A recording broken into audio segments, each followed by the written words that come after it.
Good evening, everybody. Welcome to the Central and South Planning Committee for Tuesday, 3rd of September 2019, 7 o'clock. And also welcome everybody who's watching live on our YouTube channel.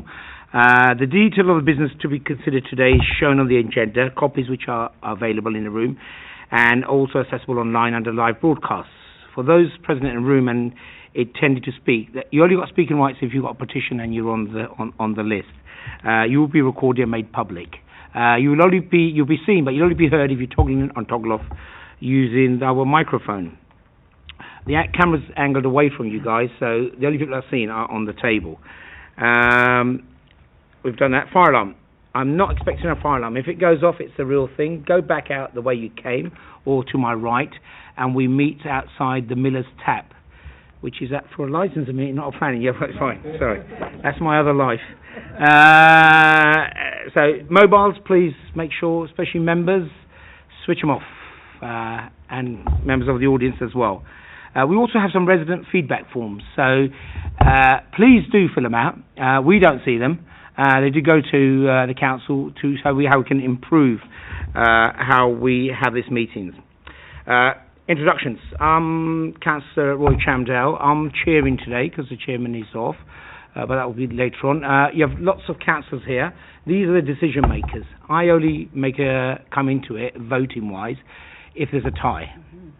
Okay, we have officers here. So if I can introduce, starting on my left-hand side, Councillor Dillon is running a bit late, but I'm sure he'll join us in a bit. We have Councillor Duncan, Councillor Bira, and on my right we have Councillor Brightman, Councillor Chapman, Councillor Arnold, Councillor Flynn, and Councillor Tuckwell. We have Mr. Akram, our highways engineer, who give us expert advice.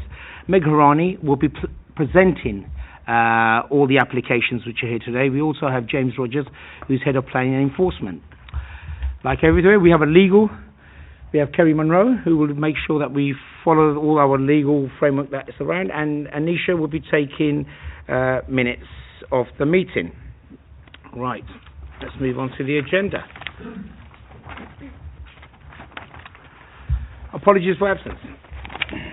Apologies from Councillor Ian Edwards with Councillor Duncan Flynn substituting, and apologies also received from Councillor Ahmed Bolano with Councillor Simon Arnold substituting.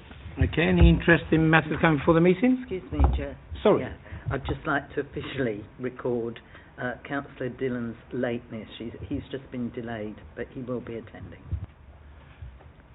Thank you for that.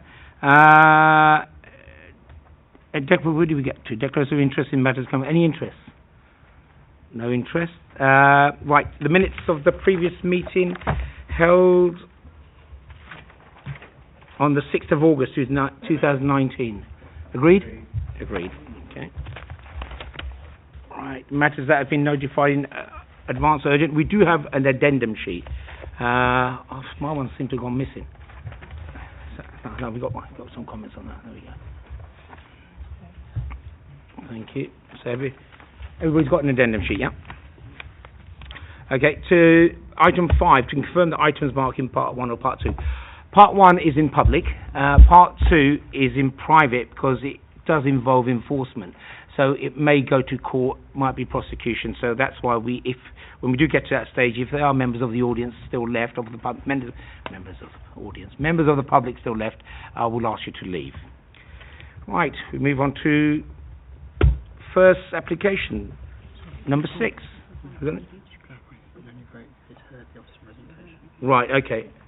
Yeah, if Councillor Dillon does turn up, then he will only hear and vote if he's heard the officer's presentation. So if he knows that. If he comes in halfway through, he'll have to sit it out. Number 6, Mr. Harani. Thank you, Chairman. This is an application relating to 51 Sweetcroft Lane, which currently is a detached dwelling. Members, if I can point to page 9, members will recall that a application for 4 two-storey, 4-bed detached dwellings were received and reported to committee in May of this year and refused for the reasons set out on page 9. In essence, this is half of that scheme, and if I can just go through the plans and illustrate. These are the existing site plans. and that is the proposed layout. So the two new dwelling houses are these two. That is an existing access, and the proposal is to carry that road on to serve the two dwellings. This is the previous refusal, and as members can see, the application currently before you is in essence for the two dwellings that are here. They have been modified slightly, and the two dwellings on this side are not part of the application that is before you currently. These are the plans and the elevations.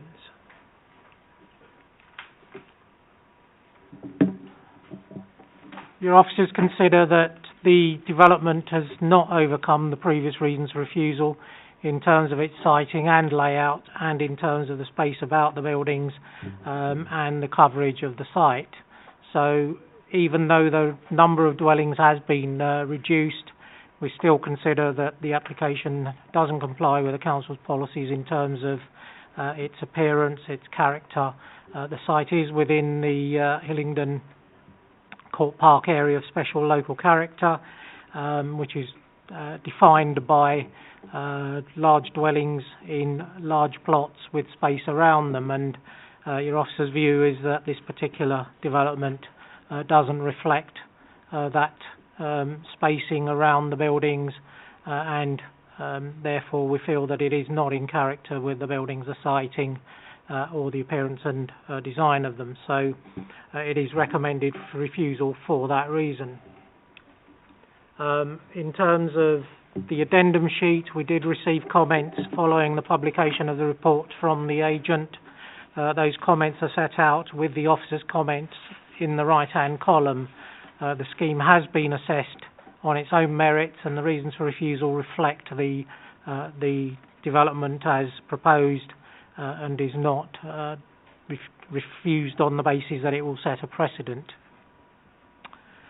The siting of the new development is not, by and large, on the footprint of the existing house. If I can show you the layout plan again, you'll see the siting of the current building is here, and the siting of the new buildings goes to try and reflect the building line that's set by the Portman Garden property. So it is set considerably back or forward into the site, and that is the reason why that reason for refusal is reflected in that.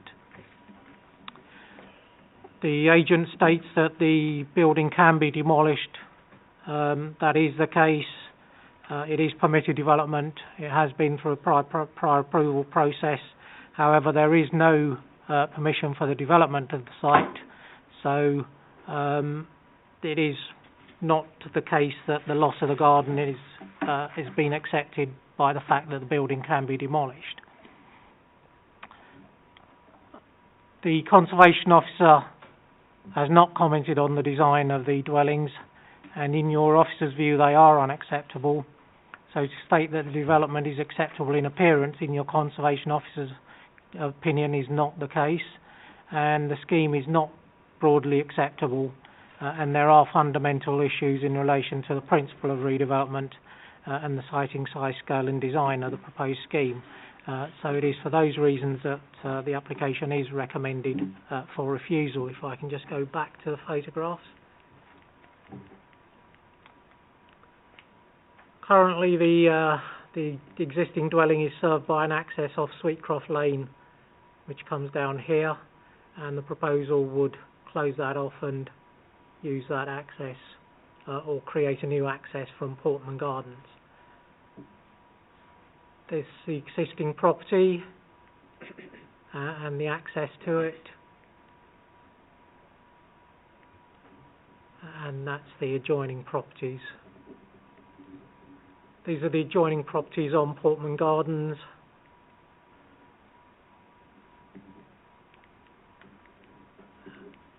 If I can just go back to the site plan, members will note even the new development on Portman Gardens does have fairly large plots and space about the buildings, and your officer's view is that that's not reflected in the current layout.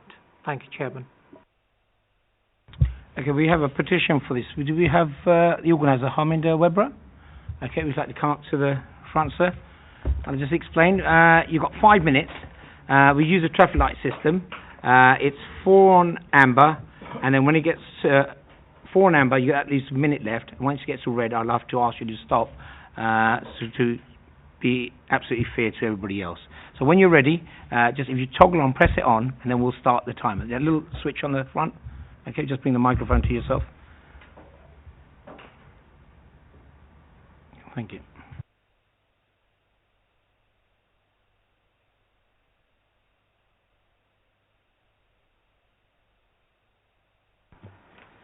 Okay, good evening, Mr. Chairman and councillors. Thank you for allowing us the time to present our points in objection to this application for planning.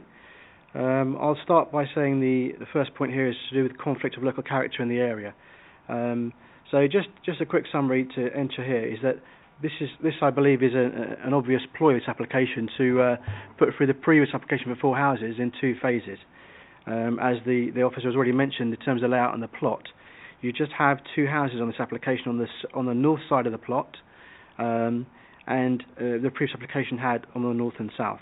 If this is allowed to go ahead, obviously it will leave a vacant plot on the south side, which will become detrimental to the area within Portman Gardens. So that's something we do not want to commence. In fact, this has been noted in the planning report.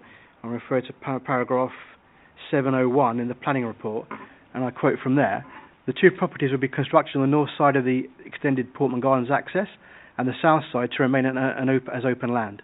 However, the proposed development, if approved, would set a clear precedent that would mean that future proposals for residential development on the south side of the access would be hard to resist, and this area would no longer constitute a back garden. So this is from the actual planning report there, which we concur with. Also, the proposed development, by reason of its siting and layout, would result in a development of the site which would fail to harmonise with the existing local and historic content of the surrounding area. This is also a quote from the same planning report. So, Portman Gardens and Sweetcroft Lane are located within the Hillingdon Court Park area of special local character. The houses in Portman Gardens are subject to strict covenants regarding their appearance, layout, driveways, front garden and outward-facing areas. All of the houses are detached properties of generous proportions, all 5-bedroom, with a general amount of spacing between them. It's quite generous. So to maintain a consistent look and feel related to the town planning of the area, the proposal to have these 2 additional properties on the north side compressed into the north of the plot would be against that sort of current pattern of design within the street of Portman Gardens. Essentially, we're putting 2 smaller houses in there that are 3-bed houses with loft conversions, making them to 4-bed detached properties. Okay. Actually, also to note as well, in the planning application made, there is a reference to the Hillingdon Court Park area of special local character and other streets such as Home Grove, who have more properties within them. And I think the point that they've missed here is that Holm Grove is consistent in its look and feel within the street, whereas if we add this area within Portman Gardens, it would be contrary to what we currently have. Okay. So the next point I would like to make is regarding access to the site. So the proposed site is directly accessible currently via a driveway from Sweetcroft Lane, as are, if you look on the diagram here, there are 4 or 5 properties to the right of them. They're also easily serviced and managed via their current driveways from Sweetcroft Lane.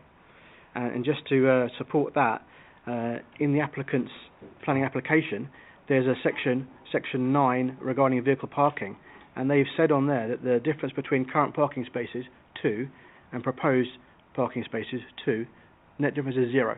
So I see no reason why there's a requirement for more access to this site via opening up Portman Gardens and increasing our street. Okay. Okay. So the underlying principle here is that this is basically a desire of the developer to open up Portman Gardens further for development, And I think this will set a bad precedent, because if anyone on the right-hand side of this plot, if 2 or 3 houses sell, there could be a mandate to extend the street even further. Okay. So also another point to mention is turning circle. The planning and design of the turning circle at the moment is at the end of the road. If we have houses beyond that, it'll be an unsafe turning area, which will which will affect things like rubbish lorries and make it sort of unsafe to turn around vehicles within the street. Okay. Also, loss of amenity due to trees. As we know, the previous application mentioned removal of 11 trees, so amenity will be lost if we develop the plot beyond that amount. That's a point to note.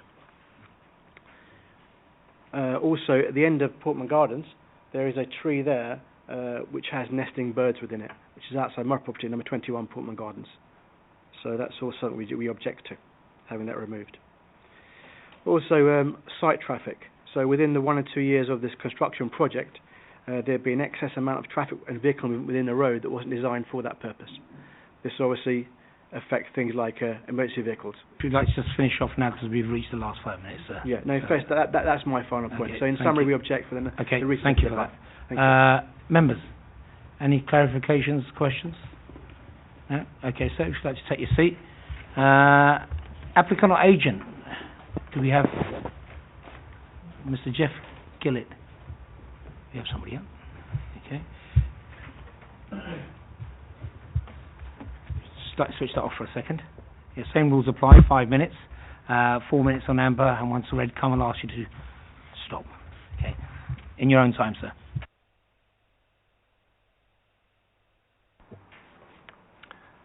Good evening, members of the committee. Thank you for the opportunity to respond to the comments made by the petitioner against the application.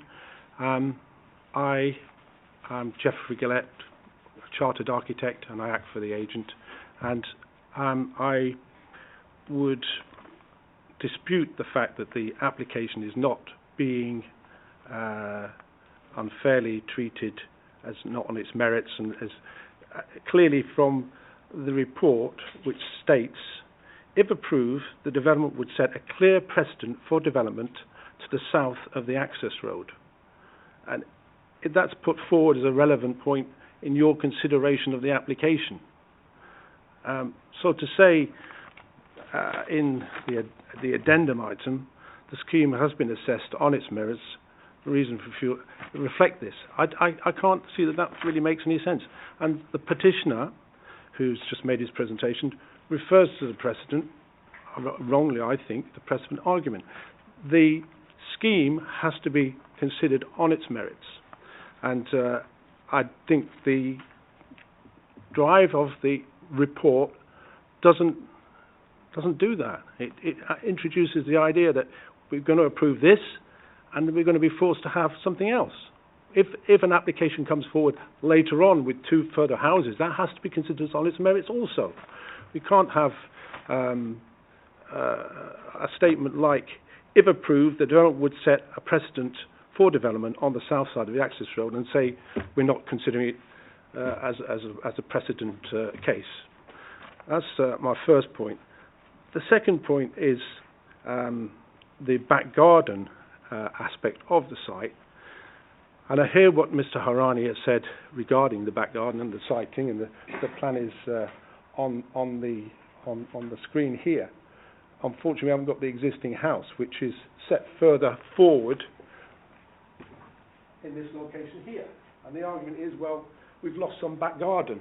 But if you read what I've said in my letter to Mr. Roger, I said that the house is that 2 proposed houses are on the same footprint as the existing house and the front garden of the existing house, which is true because the previous slide clearly shows where the back garden is closer to the park.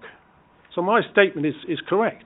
We're not building on the rear garden. In fact, we're giving over more land to where the back garden area is with building. So I stand by what I say, that the houses are built substantially on the footprint of the existing house and its front garden, which is clear from what I've said. It's just been totally it's not been correctly read that that's what I'm saying. So in fact, we are further away from the park in the front garden area of the existing house and more or less on the same footprint, if not further back. The third point is that the back garden area, they seem to suggest that, well, this is protected from any form of development, but it's not. We're not proposing any development on that land, so our client doesn't have to justify what he's going to use the land for. It is a piece of vacant land. He's entitled to have a piece of vacant land. He's not forced to maintain that as a rear garden area. And the final point I'd like to make is I've read through the report, and there's a mention of the conservation area officer commenting on the tiles, the gables, the features of the building as being acceptable, and it's the gaps between the buildings that's not. But if you look at the properties in Portland Garden, number 9 and number 11 are practically identical. Well, I think they're about a half a metre narrow in the plot. They're the same plot depth. The gap between them is 2 metres. If you look on the site plan there, these two houses here, you can see that they are broadly similar to those. So, from a character point of view, I think that's probably a little bit unfair to say that those two houses are out of character with the rest of Portland Gardens. Thank you very much. Bang on time. Any questions or clarifications, members? No? Okay, so if you'd like to switch it off and then go back to your seat. Okay, thank you. Okay, members, we've got a couple of questions here. First of all, I'd like to just ask about what's been raised. We could have some comments on that. First of all, about the gaps between number 9 and number 11, please.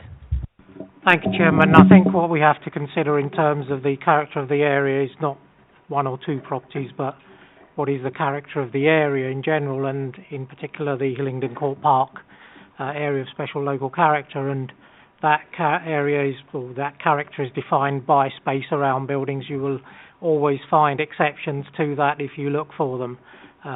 Yes, there are some properties which don't have that space around the building, but in general, most of the properties are detached properties with considerable space around the buildings, and that is the character that Hillingdon Court Park has, and that which we're saying is not reflected in the development. In terms of whether it's front garden or rear garden, it is garden land, and if I can go back to the aerial photograph, you'll see that the area that is being talked about, yes, it is, that is the access to it, and you could construe that as front garden, but it is in essence garden land with substantial landscaping within it. And the argument is not whether it's the loss of a back garden, but the loss of a garden area, and that is why we've put that reason in the reasons for refusal. Thank you, Chairman. Okay, I'll make a comment on what was on the addendum on 1 about what's been mentioned about possible development. We always judge cases on their merits that are presented before us. We don't speculate on what might happen in the future. We all, as a committee, we know that, and we adhere to that. There was a question raised from the organiser regards a turning circle. If you could have some clarification on that, Mr. Akram. Thank you, Chairman. The new access road further towards the, if you can bring up the site plan. If you can bring up the site plan.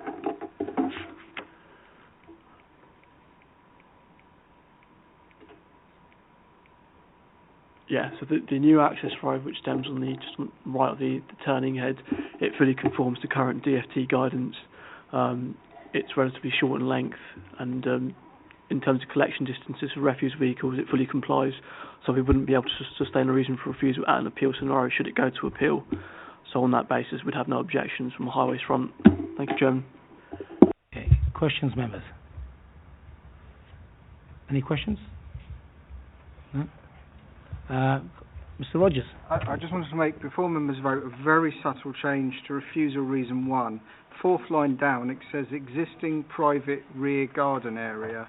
I think as members have picked up in the debate, there's a bit of an issue as to whether we're talking front or rear gardens, and I think it would be better if we just had existing garden area and deleted private rear, because it's effectively superfluous text when what we're talking about.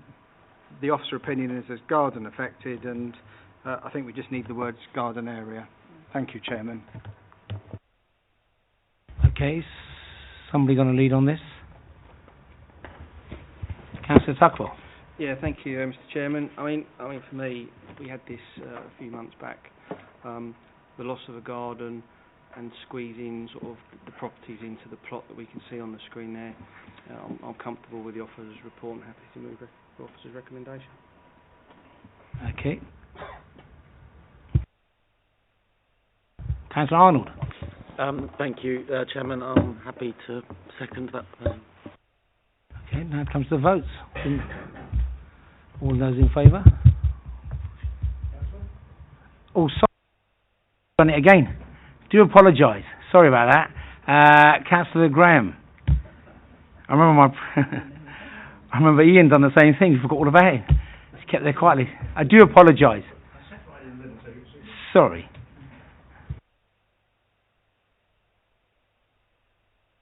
You have 3 minutes, Councillor. You know the rules. Yes, good evening, Chairman, officers and members of the committee. I'm Councillor Ray Graham, Uxbridge North Ward. I'm here to support the petition against this application and endorse the views as expressed by the lead petitioner. As stated in the report, this application is incongruous, is contrary to many local plans and is rightly recommended for refusal. As has been said, I'll be fairly brief.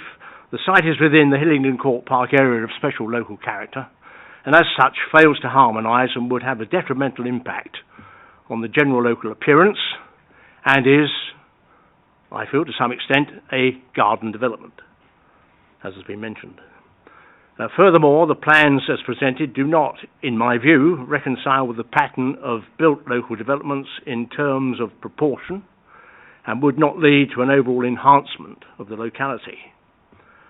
The proposed means of access to the site via Portman Gardens is completely unacceptable, and we've heard why to some extent.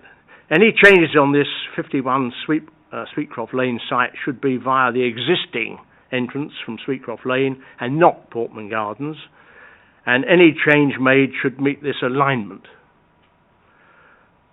I'll finish off by saying the case officer report is thorough, and I hope, therefore, that the committee will firmly endorse the decision to refuse this application.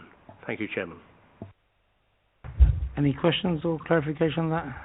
And once again, can I apologise? Councillor, it's happened a second time. And once again, we've got a proposer, we have a seconder. Got a question there, Luke? Councillor Chapman? No, I wasn't sure whether... Right, okay. Right, all those in favour? Yes. The application is refused. We're now going to go on to application number 11, because that's also come with a petition. And welcome, Councillor Dillon. Apologies for being late, Chairman. That's okay.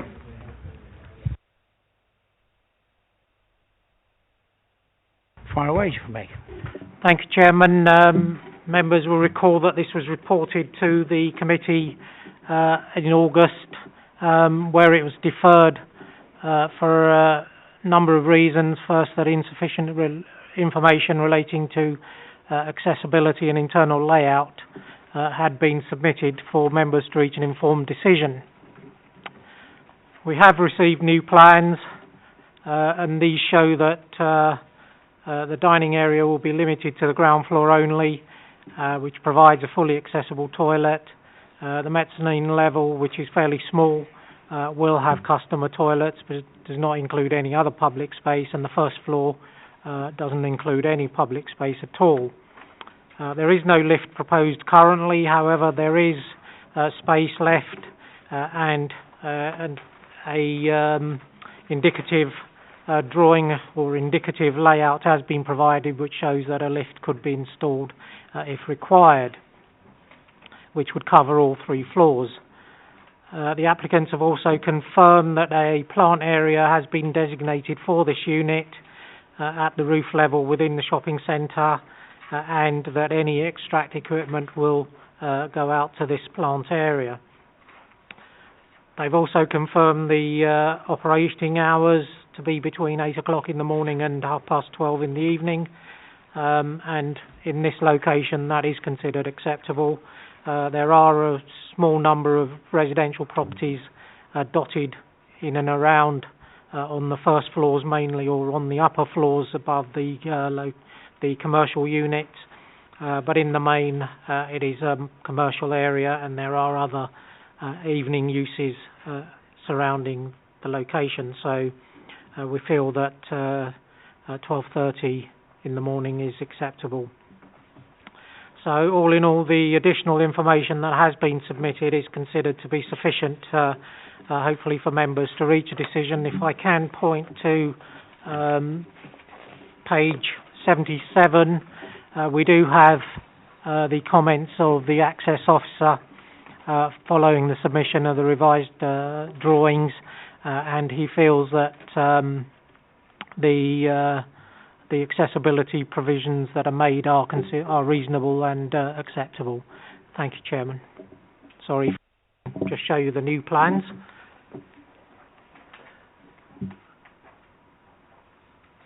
That shows the location and the existing. So this is the new layout, dining area on the ground floor. This is an accessible entrance area currently, and then the indicative position for the new lift, and a fully accessible toilet on the ground floor there. This is the first floor plan. That's mostly back of, or all back of house. There is no public accessibility to this floor, and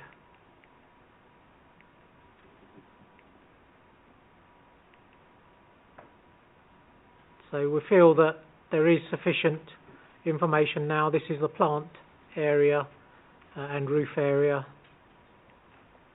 and so we feel that there's sufficient information now for members to reach a decision, and the issues that in relation to accessibility are covered in conditions as well. Thank you, Chairman.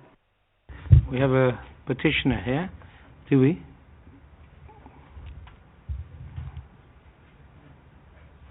So it's a petition item, Jazz. 5 minutes, 4 minutes on amber, and when it gets to red, I'll ask you to stop. To be fair to, there's nobody here now, but there we go. You've still got to be fair. Fire away, sir. Good evening, everyone, and thank you, Chair, for the opportunity to address the Planning Committee this evening. I am Matthew Nicholson, Head of Town Planning at Into, the owners of Into Uxbridge. This application was returned to Planning Committee as members considered that there was insufficient information in relation to layout, service access and plant area to be able to determine the application. However, members did agree that the proposed change of use was acceptable in principle. As you're aware, the application site comprises a unit in Into Uxbridge, which is currently occupied by Waterstones. Following an operational review earlier this year, Waterstones requested to reduce the size of their unit to ensure the store remains successful. We looked at moving Waterstones to 2 other locations within the centre, but neither was able to provide the right combination of trading and ancillary space and overheads to meet their needs. We therefore managed to agree terms to allow Waterstones to downsize and remain in their existing unit, subject to the surplus part of the unit being let to another operator. The current unit is proposed to be split so that Waterstones face into the shopping centre and the new unit will front onto the high street. The new unit is to be occupied by Côte Brasserie, a restaurant chain serving authentic French dishes. It's a high-end family dining and operator that is expected to have a large draw for customers to the town centre. The restaurant will be open from 8 in the morning to 12:30 p.m. meaning there will be active frontage throughout the day and evening, as demonstrated by separate planning applications submitted by Cope relating to shopfront design. The proposals will further enhance the high street and bring activity to it with new external seating areas. Since the August Planning Committee, we have provided officers with additional information and plans, including confirmation the kitchen flue extraction system will be internal, not external, leading to the rooftop plant area, that an accessible toilet will be provided at ground floor with additional customer toilets at the mezzanine level. Customer seating will only be on the ground floor. The layout of the first floor, which includes the kitchen and other back-of-house operations, and also a direct route of access to the rooftop service yard. As per the previous committee report, acceptance of a condition to provide a customer lift should the first floor area ever be required for additional customer seating in the future. In summary, the need for flexibility and appropriate mix of uses is particularly important in the current retail climate. It's considered that the proposed change of use would enhance the vitality and viability of the centre and bring clear and long-lasting benefits to Uxbridge, strengthening its offer. Furthermore, it will secure Waterstone's future in Uxbridge Town Centre. We welcome the officer's recommendation for approval and hope you'll be able to support it this evening. Thank you. Any questions, clarifications? Councillor Flynn. Thank you, Mr. Chairman. Just a very straightforward question from me. The operational times that have been set out in the officer's report, I'm conscious this is a location, it's a town centre location with quite a number of various restaurants serving food and drinks. Are these hours that have been set out in the officer's report, are they consistent with all the other neighbouring, restaurants in the Into?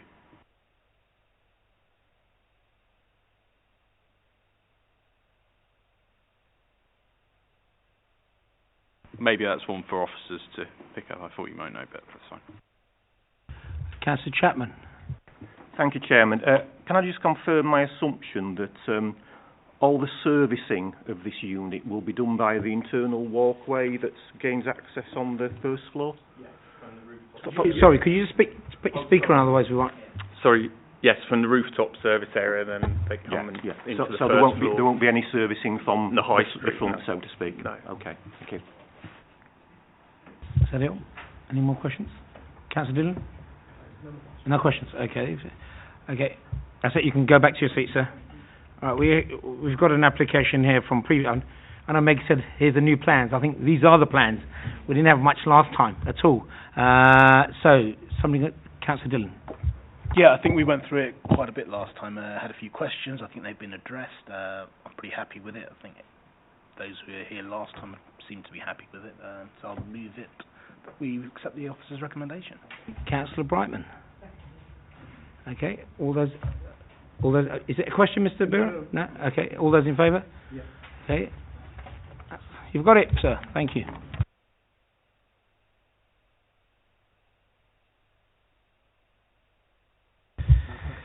Let's go back again. We've gone to number 7, Mr. Harani. Thank you, Chairman. Very quickly, this site is before you because the site is in the Greenbelt, as that illustrates. The application is for mostly underground works. There is a lay-by and a equipment cabinet to be proposed above ground, but and we do have details of that. There are 2 sites because currently this site is occupied by, or partly occupied by public art, and that is to be moved to this position here, and in essence that's probably a better position for it because it's much more viewable by the public. So the only bit of equipment that would be above ground is, or the above ground work, so this lay-by here, and this equipment cabinet 1.2 metres high by 750, and the bollards that go with it. So very little works to affect the or have an impact on the Greenbelt. If I can just show you the photographs, that is the public art, the monolith, to be moved to the other location, and in terms of its impacts on the Greenbelt, your officers consider it to be acceptable and recommended for approval. Thank you, Chairman. Questions? Councillor Chapman.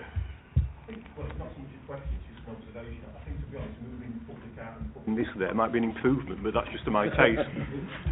I don't know if anybody... I'm more than happy to propose going with the officer's recommendation, unless somebody else has got something to say. Councillor Duncan.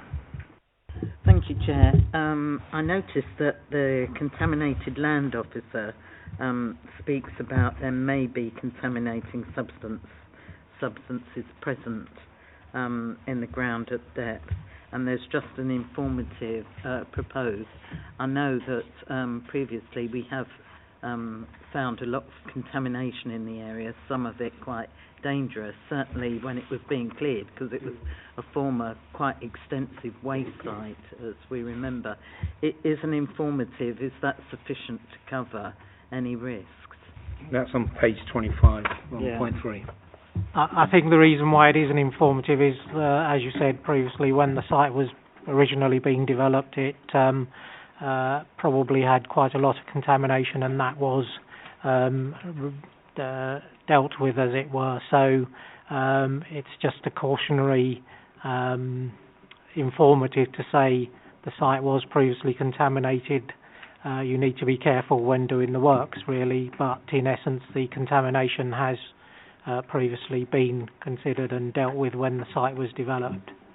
Yeah, I was just wondering whether we should strengthen it to a condition or not. That was my view on it. It wasn't a condition that was recommended by the contamination officer, so this is the reason why it has come forward as an informative. Councillor Tuckwell. Yeah, thank you, Chairman. Just to try and understand, there's a few mentions of the lay-by, and very specifically an oil tanker and a 3.5-ton panel van. Well, what's the purposes of the lay-by? And is that going to be situated permanently there? They've showed it on the plans. That I don't know whether that's to show the dimensions, or was it? I mean, the tanker and the panel van are shown in position just to show that the lay-by works.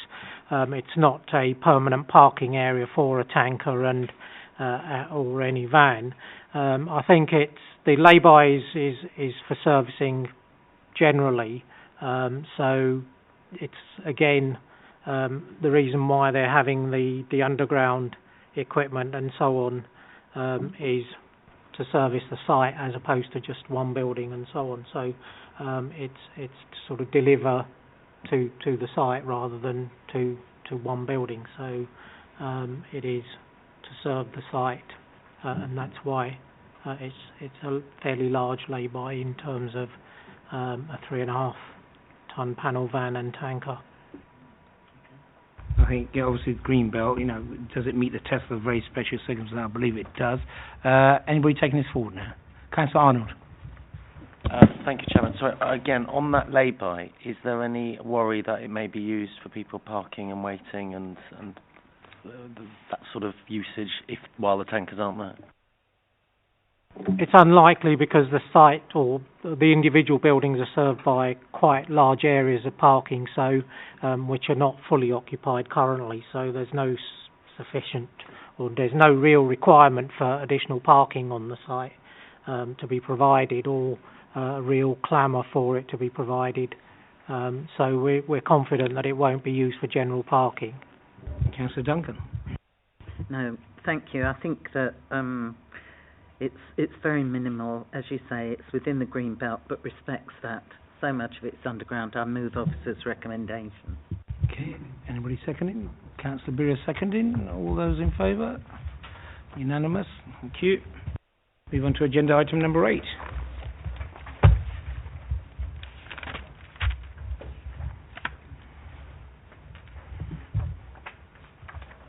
Thank you, Chairman. This is an application for telecom mast and equipment cabinets. The site is currently in front of Blue Dragon. Members will know Blue Dragon. It is a fairly large industrial type building, and generally, I think your officers would say that a mast with some equipment cabinets may well be acceptable in this location, and it's probably better if I go to the photographs.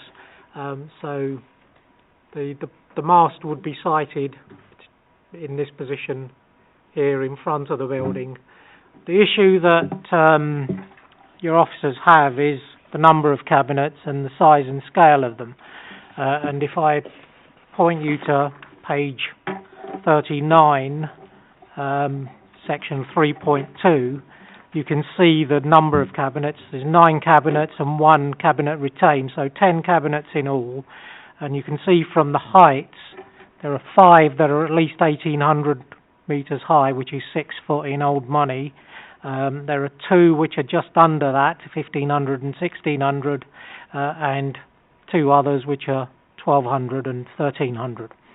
So these cabinets are large and they're high, and it's the visual impact of that allied to the equipment that's around. So you've got an advertising hoarding in this position, you've got a couple of lamp posts, you've got a telephone box, then you'll have a line of 9 plus 1 cabinet retained, so 10 cabinets going from approximately this position down to this position here, and their size would be just above, or just below, sorry, the height of the fencing that's there at the moment, which is approximately that. So it is the size and scale of the cabinets that your officers are concerned with in this particular case, and that is the reason why it is recommended for refusal. Thank you, Chairman. Got quite a few hands. We go for Councillor Flynn first. Thank you, Mr. Chairman. Just interested to know 2 things really from officers. One, that does seem a very large number of cabinets. Was there a reason given why so many were required? And secondly, has it been suggested, if it's a question of them being sort of unattractive, any sort of landscaping that could be put over them, or maybe they're just too large for anything like that to be possible? Just intrigued to know. In terms of the reason why they need them, I think this is sort of rollout of 5G, so they haven't got, I think this was the issue when we had 2G and 3G. The number of cabinets increased from 1 to 3 to 5 as it went to 2G, 3G, 4G. So it seems to be that the quicker the internet requirements, the larger the number of cabinets required appears to be. And again, they are of a larger size. These are situated on the public highway, so it's going to be difficult to landscape around them because the public highway is limited in terms of its size. So I just saw those trees. Yeah, that they're on the Blue Dragon site, so they're behind the fencing. Okay, I've got 3 more hands. We'll go Councillor Duncan, Councillor Chapman and Councillor Dillon in that order, please. Thank you, Chair. I agree about the quantity, size, scale and siting of the equipment cabinets, but I'm also concerned about the height of the new mast. I mean, the existing one is 12 metres, and we can see that that fits in quite well in some of the photographs that you've shown us with other street furniture. I mean, to have a 20-metre high mast, that's 65 feet. That doesn't relate to anything. And I would not only want to refuse it on grounds of the cabinets, but I would also like to include the mast, this very high mast, which would be out of keeping with the street scene. And if we're going to be having 20-metre high masts, if they're needed, I think they need to be, their siting needs to be much more sensitively sited, and maybe if they've got to be that high, then we need to have them on the top of already tall buildings, so that we're not having this kind of stuff all along the high street. And the operators have to think about that, I think, and discuss that with officers of what kind of policy and plan we would want in Hillingdon to have those, you know, very high masts and receivers. So I would propose that we also include the mast as well, which I think is unacceptably high, out of character with the other street furniture and street scene, and not wanting to talk about precedents, but quite frankly, if we allow this, what is there for it not to be allowed anywhere else on any other main road or high street? And I think that that would be, an unfortunate step. Thank you. Thank you for that, Councillor Duncan. Yeah, and agreeing on what you say, but about precedents, I mean, each case on its merits. Councillor Chapman. Thank you, Chairman. To a great extent, the two questions I was going to ask have already been answered, or at least have been raised. My basic point would be to ask, maybe with Mr. Rogers can give us any guidance. I mean, this is 5G; it's the future. I think I read somewhere that the government is going to allow taller masts, so presumably 20 metres is within that remit. Is it always going to be in the future, though, that every application is 20 metres and 9 things? Is this the future we're seeing? If I can comment. So, this report, and indeed you've got another application to come, are based on the existing planning, our local plan policies and existing national planning policy framework. There has actually just been a consultation commenced through central government regarding whether permitted development rights should be altered for telecoms. But that's irrelevant to your consideration tonight, is the long and short of it, because it's a consultation, so it has no weighting, and is actually more to do with possible changes to permitted development rights, which relate to how high a mast does or doesn't require full planning in the first place. And 20-metre masts at the moment require full planning. With respect to Councillor Duncan's comments, I know Uxbridge Road very well. It has different, in effect, character areas. If you go right down the far end, there are tall buildings. This part of it does not have tall buildings. So I wouldn't have any concerns with members altering refusal reason, so it perhaps aligns more with the refusal reason 1 for the next item.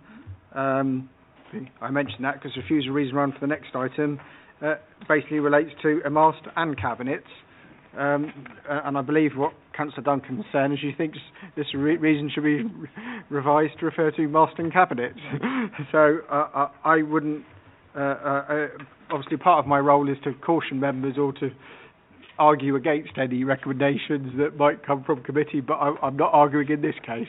If that assists the committee, I think officers could argue a 20-metre mast is out of character through quite simply referring to building heights in the surrounding street scene. Thank you for that. Councillor Dillon. Really nothing for me to say now that everyone's asked my questions. So you're moving it? I should do, really, yeah. Okay. I'll move officers' recommendations with Thank you. the additional refusal reason. So just Chairman, I actually think members may wish to refer to page 47, and I know normal protocol is you either delegate to me or Chairman and Labour lead, but I've got a feeling that reason 1 is exactly what members are seeking, unless members... I think that's cover it. I mean, the proposed monopole by virtue side and the cabinets, just for agenda item 8. Yes, yeah, I think but that will I think fill it. the reason on page 47, that I think to the word covers the reason I think you'd wish to refuse item 8, unless anyone thinks otherwise. So I'm just making it may be easier to just if members are able to vote exact reasons and policies, it's always better to do so. Do we have a seconder? Councillor Chapman. Okay, so what we're doing is refusing the planning permission using what we have on page 47 as a non-standard reason for refusal. Are we okay with that? Yep. Okay, there we go. That's refused. Agenda item 9, Mr. Arani. Oh, have we voted? Can we vote, please? All those in favour? Unanimous. Thank you. Agenda item 9. Thank you, Chairman. Again, similar issues. This is further along Uxbridge Road, at the junction opposite Coleridge Way. If I can just show you the site. And again, there is an existing mast, not in the same location, but in location slightly further along the road. The existing mast is in position somewhere along here, and the proposed mast is going in this position with the cabinets. Again, if I go to the photographs, it's the same size as the previous mast. It is the number of equipment cabinets, again, is the same. So you have a large number of cabinets. Again, they are, those sizes are very similar. And so, again, it's the size and sighting of the, in this particular case, the mast, because the mast is to be located in much more open position in the verge here, rather than set against what it is at the moment. So at the moment it's set in that position. It is proposed to be moved further along the road from its position to a position in here, and it's in this bit of the verge as opposed to back here. So it is much more prominent visually, and for that reason we're saying that the mast is also visually unacceptable. The cabinets are to be sited basically where in front of that tree, so it's closer, much closer to the residential properties, and the tree officer is concerned about the impact that any digging equipment that may need to be installed would have on the tree, so that's another additional reason for refusal. So for very similar reason in terms of the visual impact and the additional reason relating to the impact on the tree, this application is also recommended for refusal. Thank you. Just one, do we have the size of cabinets as we had on the previous agenda item? I don't seem to see any there.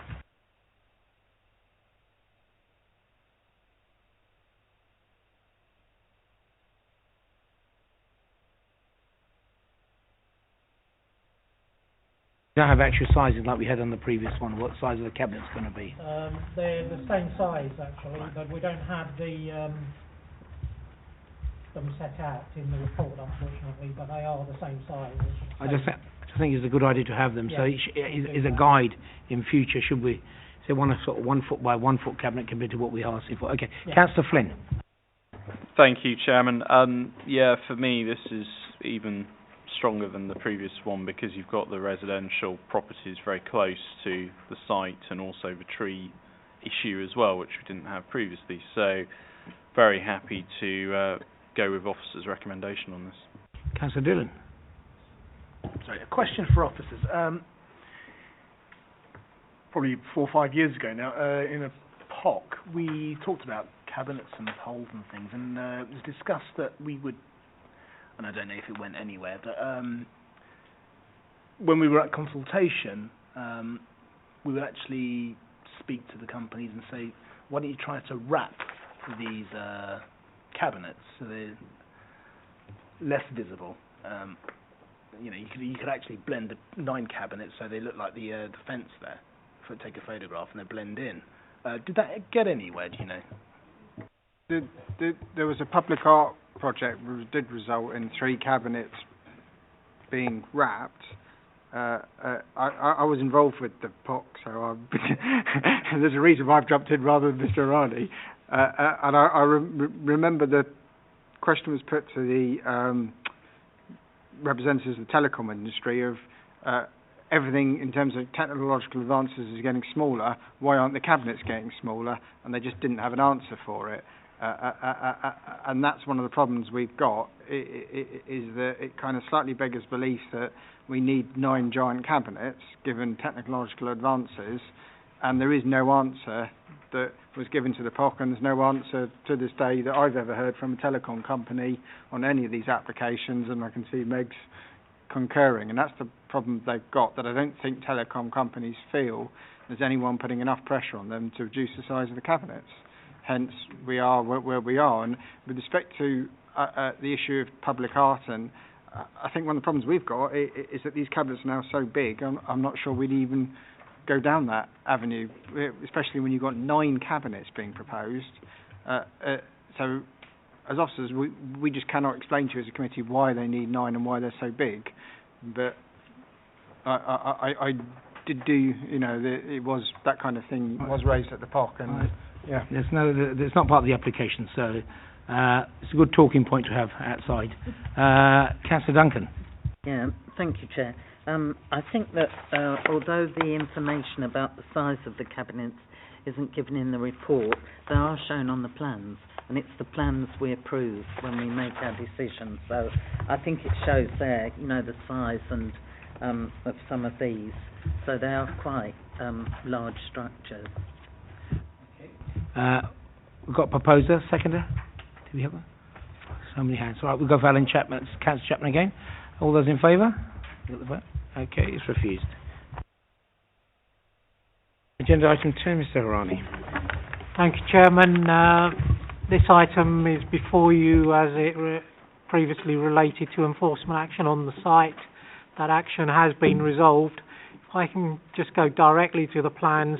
An application was reported to members previously for part 2-storey, part single-storey side and rear extension, and was approved by members in 2018.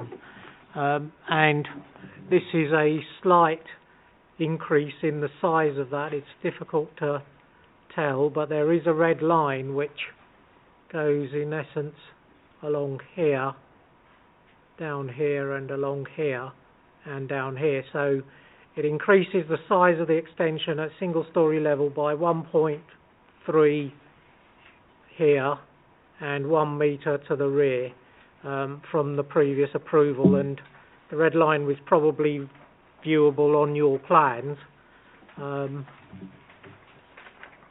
Unfortunately, it doesn't come out very well. It is seen here, but it is a very small increase on the previous approval. It has no impact on adjoining occupiers or the street scene, and for that reason we are recommending approval. Members, it was refused, dismissed that appeal. Now they're asking for a little bit. It was dismissed at appeal, then they came back with a new application which was approved by committee. I thought I read it correctly. Councillor Duncan. Can I just ask about the levels? Because I remember an application that we had further up this road where there was redevelopment, and the change in levels, and I don't know if it is the same all the way down the road, we found that we'd approved a development where you walked out of the back door into something like a 6-foot drop. And I know that sometimes architects, people drawing up the plans just draw them up and the levels are not reflected properly. So I just wanted to check that, please. No, I recall the application, which I think came back to committee 3 or 4 times. So I know the site you're talking about very well, but in this particular case, the site front and back are fairly level, so there shouldn't be that issue in this particular case. Okay, somebody taking this forward? Okay, Councillor Duncan. Councillor Duckwell. Just a question. I mean, it's an extensive development, which has been made even more extensive now, but the report talks about the rear garden retaining 100 square metres. I mean, is it worth conditioning that there's no further development such as a rear gymnasium or anything along those lines? It also says in the report that, the private garden should be retained, and I think maybe we should say must be retained. For members, that's page 64, right at the top.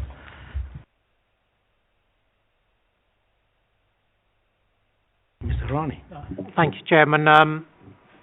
In this particular case, I think that might be a bit more difficult than if the garden was just around 100 square metres. I know the size isn't there, but looking at the size of the site, I would say that The residual area that will be left after the extension would probably be over 200 square metres, so it's going to be difficult for us to justify a condition which restricts permitted development rights for outbuildings and so on.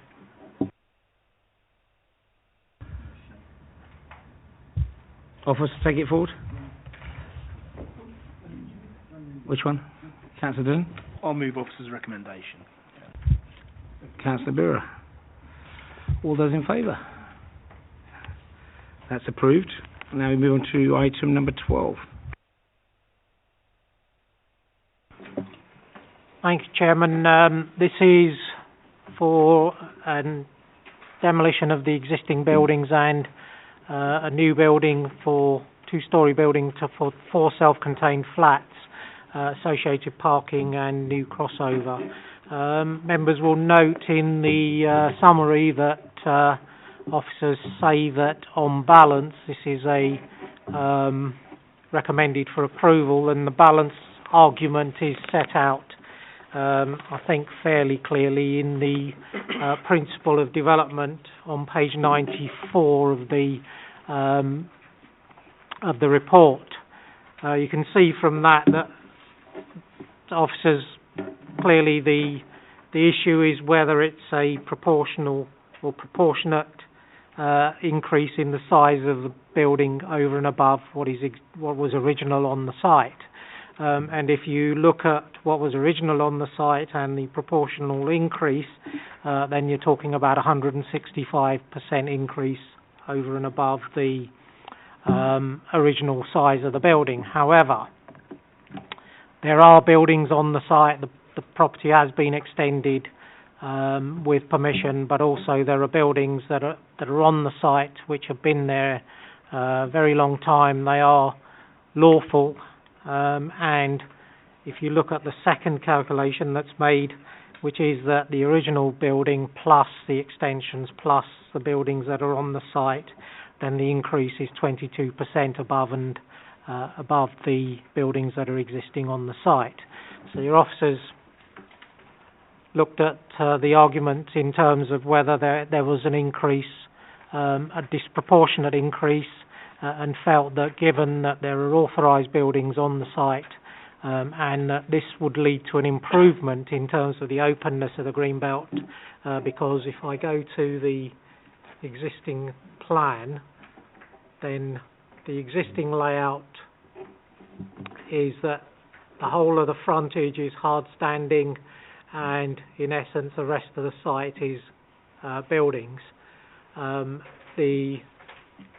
What would occur is that we'd get improvements in terms of landscaping to the frontage, and the large building to the back would be removed, and that would be amenity space for the flats. So we felt that in terms of the openness of the green belt and the impact on that, it was likely to be an improvement, and that was the reason why your officers felt that it was an on-balance argument, but in this particular case, height circumstances led us to an approval recommendation. In terms of the size of the building, the above elevations show you the existing, these are the proposed, so yes, there is an increase in terms of the depth and the width, but as I say, if I go to the photographs, then you can see that the existing building at the back here, this is the existing dwelling, and then there's all this hard standing around the site, which hopefully will be improved with this redevelopment. So for those reasons, we are saying that in this particular case, as an exception, we are recommending approval. I would recommend an additional condition. There is no parking allocation condition in this in the list of conditions that are before you, and that is something that we would recommend for a couple of reasons.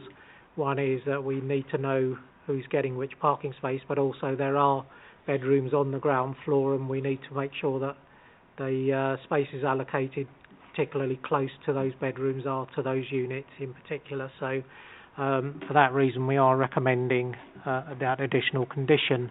I know my colleague has a request for a further additional condition, if I can hand over to him. I think given that Thorney Moor Road is a classified highway, and then it's subject to a 40-mile-per-hour speed restriction within the site vicinity, I think it might be worth whacking on a condition for a construction logistics plan, just to ensure that any construction vehicles and whatever you want parking in detrimental manner, obstructing the free flow of traffic and causing instances where you can have accidents and whatever, or debris onto the highway. So I think that might be worth whacking on.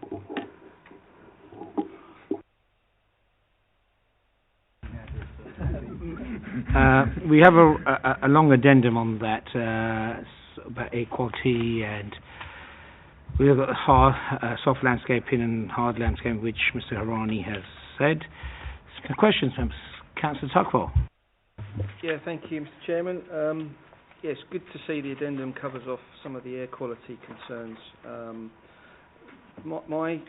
think it's not a bad scheme, actually. I think we could probably make a better job of what's there at the moment. But my concern is for the future occupiers of this, given that the neighbouring site is an HGV facility. What are we doing to protect noise and air pollution for the future occupiers? I know it's mentioned in here with sort of landscaping and the like, but for particular noise and sort of out of hours truck idling and all kinds of things which could impact on the future occupiers. Mr. Harani. This is a new build scheme, so it isn't an adaptation, so that it should meet or will meet the building regulations requirements in terms of insulation and so on. So internally, that should be sufficient to ensure that noise levels internally are at an acceptable level. Externally, it's going to be difficult to put on conditions or put on requirements which would reduce that noise around the site. If I can just come back. Yep, sure. Is there anything that we've got in the plans where you've got the sort of access to the amenity space at the rear there? If you look at the pictures, I think right next to that is some very attractive railings, and then next to that is a car park. Are we doing anything to sort of screen or? We have a landscape condition, so we can ensure that sort of landscaping along this sort of boundary, which is the access to the HGV yard, is sufficiently landscaped in visual terms and to the rear that it's not visible to the residents from their gardens. So we can ensure that the landscaping scheme takes into account landscaping requirements, particularly along these boundaries. On this side, it is fairly open land with trees on it, so it's not so important on that side, I think. Okay, thank you. Councillor Dillon. Do we have any other pictures to show the openness or street scene of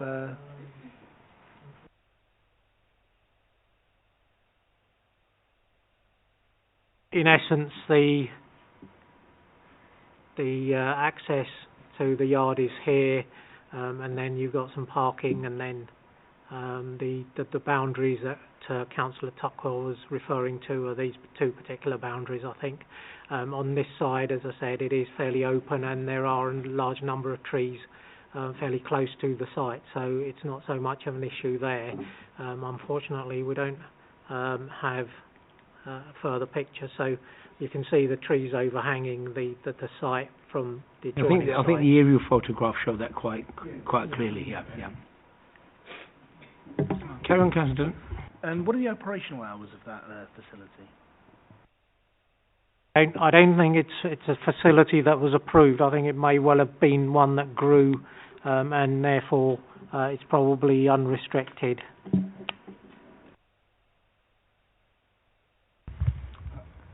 Councillor Rogers. Just to follow up the councillor's question, the issue to me is whether we should be imposing a condition adding acoustic fencing. So effectively, If we don't do that, then the boundary treatments could be railings or sort of lightweight fencing of only 1.4 metres perhaps. But we could justify in this case 2 metre high, thick, heavy duty acoustic fencing. Now I'm conscious that it's greenbelt, but I think in this case we should be specifying 2 metre acoustic fencing. So I think Meg's answered the bit about the building regs cover the building, but the building regs don't cover the private amenity space. And I'm thinking in terms of how we've dealt with other applications, whenever we've had concerns about adjoining uses, we've insisted on acoustic fencing. Councillor Dillon. So if you had a HGV vehicle, or 1, 2, 3, 4, 5, 6, 7, 8, 9, 10 vehicles parking up to that acoustic fence, what would be the dB level? And how would that affect those properties outside? I think it's excessive, to be honest with you. I don't know the answer to that question, but I do know.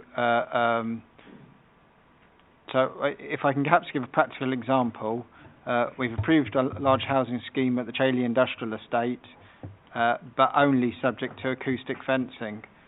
So I think, in terms of putting this in context, to me it shouts out acoustic fencing, but I don't think there's a refusal reason there.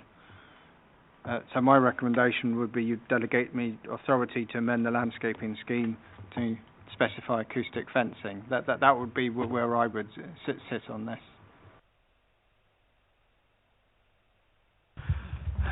Councillor Flynn.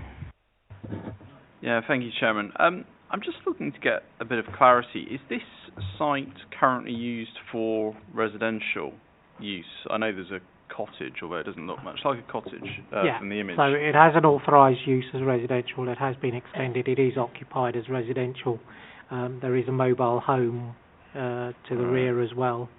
I mean, the reason I raise it is from the aerial image that we've been presented with there, it does look like this is in the middle of an industrial estate, and it doesn't seem a very likely location for building new homes. But I think it was associated with the HGV site, but it has been separated from that, and it is a authorised residential dwelling at the current, but it's a single dwelling, so it's not in flats, and there is a mobile home, which I think is a separate mobile home to the rear, so in essence it has 2 dwellings on it, and what they're proposing is 4 flats.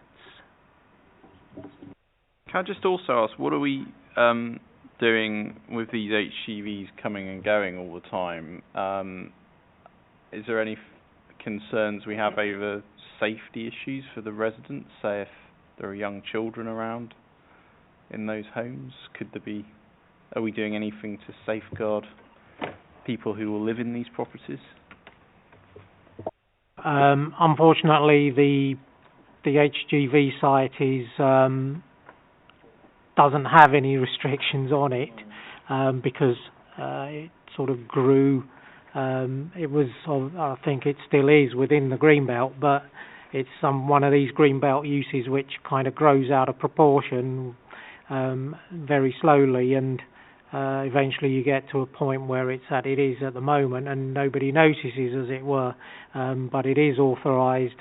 It has been going for a number of years, and therefore we can't suddenly go in and enforce against it. But it has no conditions because it's never been a planning application before committee or before officers, whereby we could put restrictive conditions relating to movements in and out of the site or the hours of use on it. So it is unrestricted, and there's no way that we can, as a planning authority, control it. No, I appreciate that, but obviously this is a separate application, and at the moment I don't have any issues with that. But if you whack, in the words of the officers, whack a few homes in there, then that slightly changes things, possibly. I think we've. It's good to discuss it, especially when it's in greenbelt land. But I think that it's been answered well there. Councillor Duncan. Sorry, Councillor Arnold first. Sorry, I do apologise. Thank you, Chairman. Just very briefly, I noticed a very detailed landscape maintenance scheme for 5 years. Is there any reason 5 years, not 10, 20? 5 years is the sort of standard time limit for young trees to grow to a level whereby they can maintain themselves, if you like. So the advice from our landscape section is that for 5 years they need reasonable looking after which point they've grown to a sufficient size to be able to take care of themselves in a way. Councillor Duncan. Thank you. Just to take up the point, I mean, I sympathise with Councillor Flynn's view, because obviously if this grew, this site, and the people originally lived in a house, and then it grew too much even for them, so that they had to, keep their business there but move away because it was too noisy for them. One has every sympathy with people living next door to that, but there's already existing residential use, 2 residential units, so there could already be children and families living there. And at least this offers the chance to give a bit more noise insulation and protection than the existing residents have at this time. So I would move officer's recommendation on that basis. Okay, we have a proposer. Second, Councillor Tuckwell. Okay, so what we're doing is recommended for approval with delegated authority to Mr. Rogers regards the acoustic fencing, and the same about the traffic management. What was construction logistics plan? It's a construction logistics plan condition. So it's a construction logistics plan. All those in favour? Councillor Dillon? Okay. All those in favour, we've got abstaining, refusing? All right, and 1 abstain. Okay. That's approved. Number 13, Mr. Sorry, sir. So what item are you here for? Well, that's all we've done, sir. That's no. There's no right. Sorry. There's no speaking rights at all, sir. It's approved. Okay. Thank you. Sorry about that, but yeah. Number 13.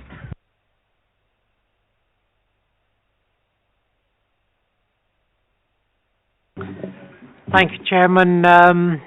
Members will note the age of this application.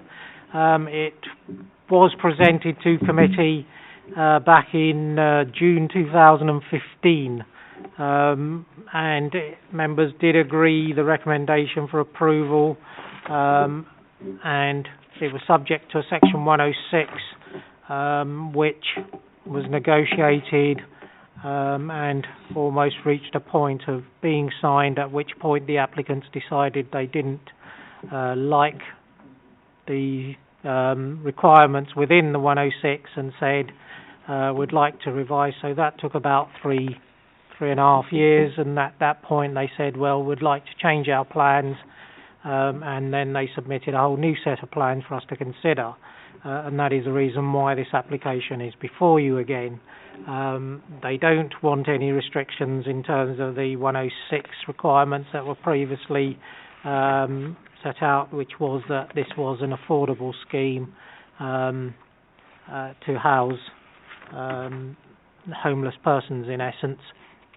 And so this is now a normal, if you like, scheme, and it's been assessed on the basis of the impact on the street scene and various issues that go with the new residential units, parking, amenity space, and so on. And in terms of the provisions that are made, if I can go to the design, this is the proposal. The existing building is this, and the proposal is this. And in your officer's view, in terms of its bulk and design, and particularly the use of materials, it is unacceptable. The car parking is well below the council's requirements, even in this area where we have accepted parking at 1-to-1. This is well below even that requirement, and therefore we're saying that that is unacceptable. Some of the parking spaces that are provided within the basement area do not work in terms of manoeuvrability, so that restricts the number of spaces that are provided as well.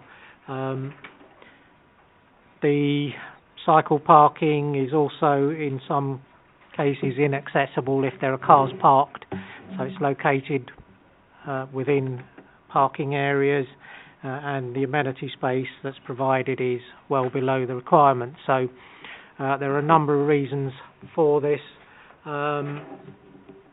There are possibly chances to address deficiencies that the building may have in terms of how it addresses the frontage, and this application misses the opportunity to do that, and your officers feel that its overall design, scale and size is just unacceptable in this case, so it is recommended for refusal. Thank you, Chairman. Members. Councillor Duncan. Yeah, I mean, this used to be one of the council's old housing offices, and it was converted into accommodation under the prior approval mechanism. So we had no say over the fact that this could house families with no amenity space, no car parking. It's next door to Audi's car park, and so I suppose some people use that. And I think at the time we deplored the fact that we couldn't do anything about it, and I certainly wouldn't want to add to that by approving something that doesn't comply with any of our policies on residential developments. I'm very happy to move officer's recommendation. I've got James coming in here. Just a very minor tweak. The second line of the first reason says it's building substantially higher than neighbouring buildings. I mean, I know usually, well, this is by the Continental Tires. I think it's a building higher. I'm not sure in the context of usually saying it's substantially higher is probably stretching it a bit. It's certainly taller than existing building, and it's certainly a very poor architectural design, but I'm not sure. I'd like to delete the word substantially. Thank you, Chairman. With that amendment, I would like to move that. Councillor Brightman. Okay, Councillor Chapman, will you... Okay, so what we're doing is going for refusal with an edit on the first part of refusal, we're taking out the word substantially. All those in favour? It's unanimous.